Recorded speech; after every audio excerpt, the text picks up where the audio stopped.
other thing that I think goes hand in hand with generosity is gratitude, which is a lesson I learned from you in thanking people. You have the story of you thought that you were going to die in an airplane. Right. And you realized that you didn't thank all the people that you wanted to thank in your life. And to me, that ever since I've read that, and I think it's been 15 years, I try and remember to thank people. I try to, and it's funny, I'm glad we're having this conversation because it's so easy to forget. So easy to forget. I was on the airplane, they said we're out of gas, probably have to crash land, so I think, okay, this could be it, goodbye. What do I regret? And I regretted not thanking people, and I experienced something which I refer to as temporary sanity. Temporary sanity. I've had this about 3 times in my life, where you temporarily become sane.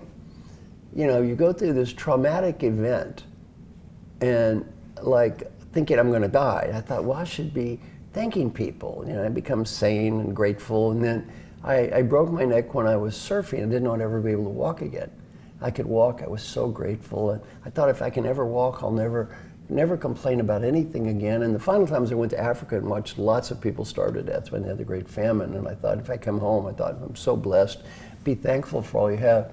I refer to these as temporary sanity because I find that within a short period of time, I tend to lapse back into pettiness and just being a little idiot. And so it's good to have this conversation because it reminds me that I have had these experiences of what I refer to as temporary sanity, which occasionally, when I remember them, I sort of become semi-sane again.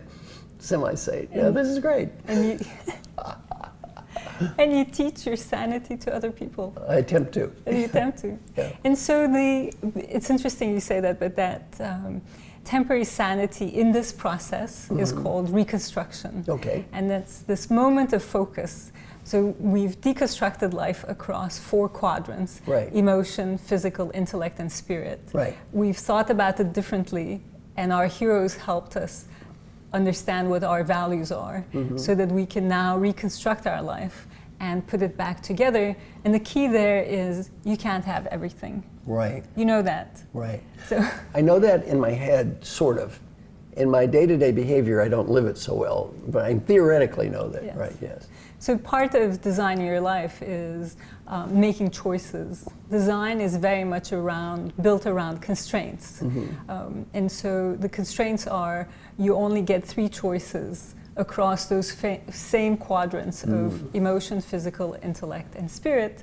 So what are your 3 choices? And you end up with 12 qualities of the life you love. And that gives you clarity.